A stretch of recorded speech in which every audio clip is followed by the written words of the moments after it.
We need you to come in. Let me put you on hold. Where do you want me? I'm such a huge fan of the Black Widow, and I love playing this character, and for me, suiting up again was just pretty exciting. The Black Widow, when we first find her, is recruiting the team. Doctor, I need you to come in. What if I say no? I'll persuade you. Black Widow is just so apt and so gifted that we figured she should be part of the team. I'm bringing the party to you. I don't see how that's a party. I think all of these characters are sort of reluctant superheroes in a sense. Big man in a suit of armor. Take that away, what are you? Genius, billionaire, playboy, philanthropist. All of these characters coming together in one world, it's very exciting. The Avengers, that's what we call ourselves. Earth's mightiest heroes type thing.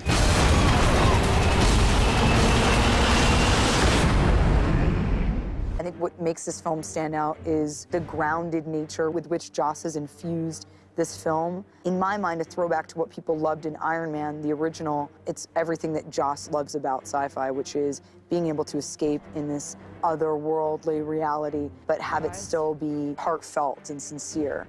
This is Loki.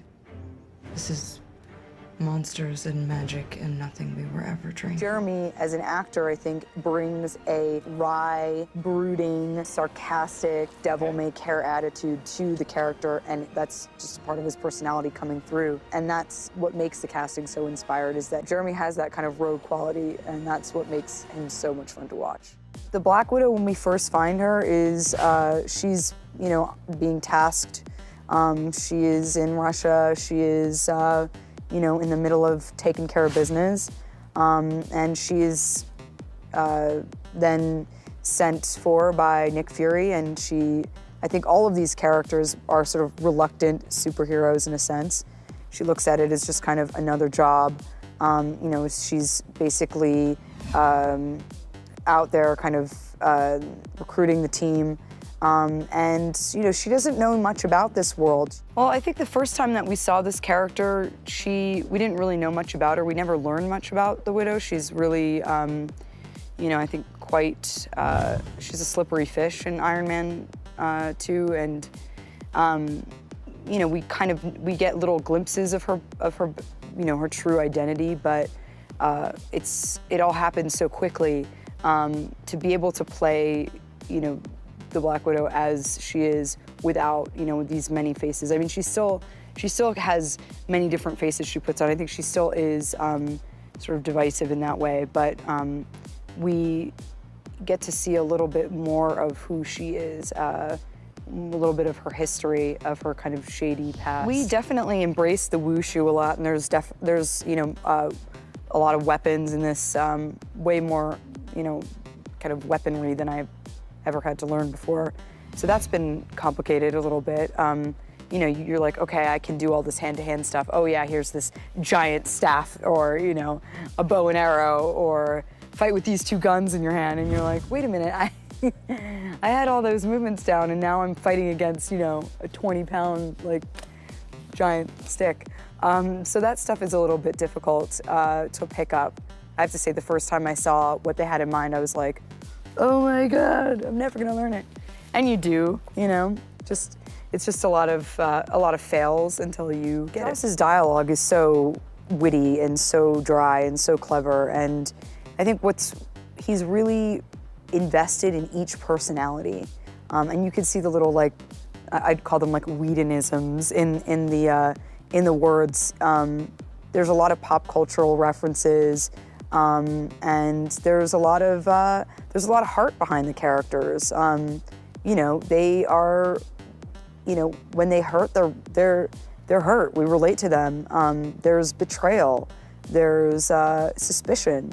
You know, these are real feelings, and I think the audience will relate to them, just as they have in the Iron Man films, just as they have in Thor, just as they do, you know, in Captain America. I think the audience relates to each one of these films because they are, and I think that's why audiences, or why readers relate to comic books, is because these characters are human, but have these superhuman abilities. And Joss, as a fan, I think, was just dedicated to seeing that through. I think what makes this film stand out is, of course, the cast is just insane.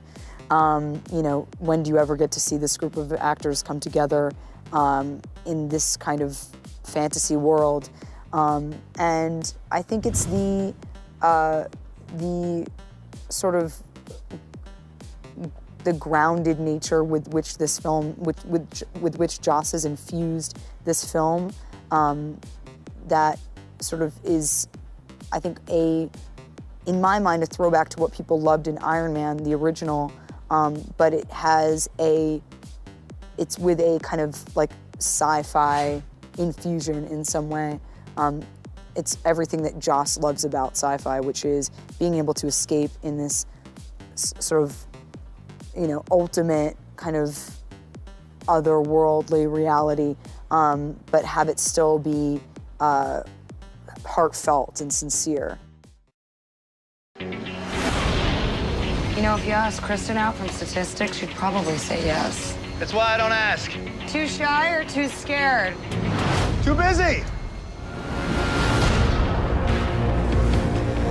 When we first find Natasha and Steve, since Avengers, they have been tasked on many different missions together. They have gotten to know each other a bit. Natasha, what's your status?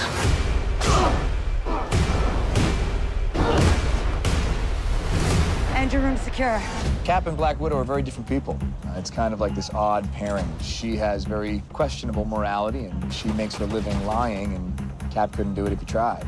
They've been through some things. He knows a lot more about her than most people. And their bond is kind of tested in an interesting sort of way. Our mission is to rescue hostages. No, that's your mission. This character is a very strong, independent, intelligent woman who has seen the darkest places, so we get to play with that a little bit.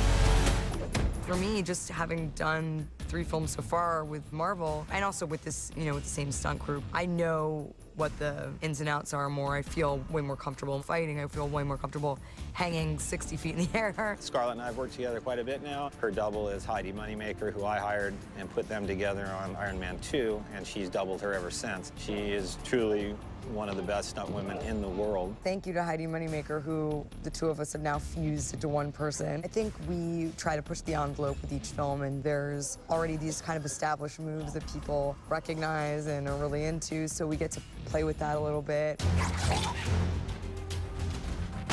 We sort of have a style, or we have her style, and so every time I come onto a new movie, I go with the flow, and then I start trying to put in really widowy, kind of flippy, twisty, lucha libre type fun moves so that she still has that flair to it. A lot of the stunts in this film involved a lot of wire work, a lot of like pelling down things. We had her up about 3 stories inside of a ship with steel all around, and we dropped her down. You know, it was about a 30 or 40-foot drop, and she's shooting guns and very repeatable. It was safe, but she trusted us, and she did a great job.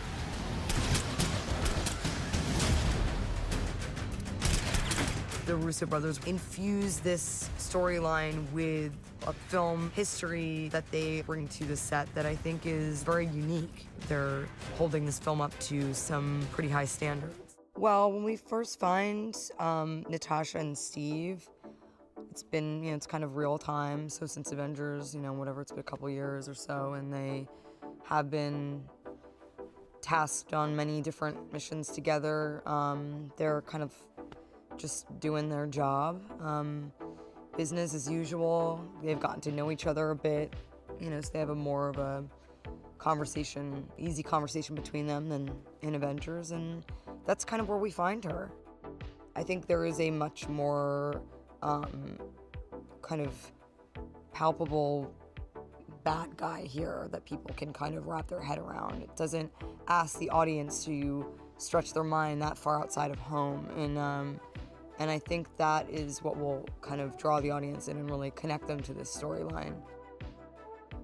I think that there is so much to explore with Black Widow. Certainly, like, her past is something that's always been shrouded in mystery, and, you know, we continue to open up the story, give little, you know, kind of tidbits and throw the bone out once in a while as to where she came from and what her background is. So, I mean, I think there's a lot to explore there, and certainly where she's going. I mean, when you take a character who's had the past that she's had, who has seen the darkest places and who has chosen to make, who has chosen to do the right thing because it had longevity, and over time she kind of appreciates what the right thing is in her mind and why it sort of starts to understand the humanity. But because she's seen the depths, the darkest depths of humanity, there's really such a full spectrum as to where this character could go.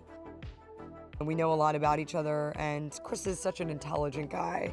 He's a witty guy, he's funny, he's got a great spirit, and we just enjoy each other very much.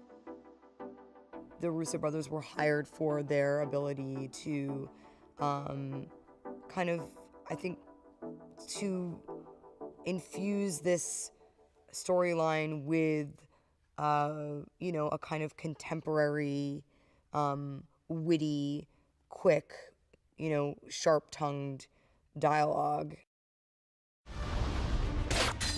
All of the fighting is last minute. It's really a fight to survive.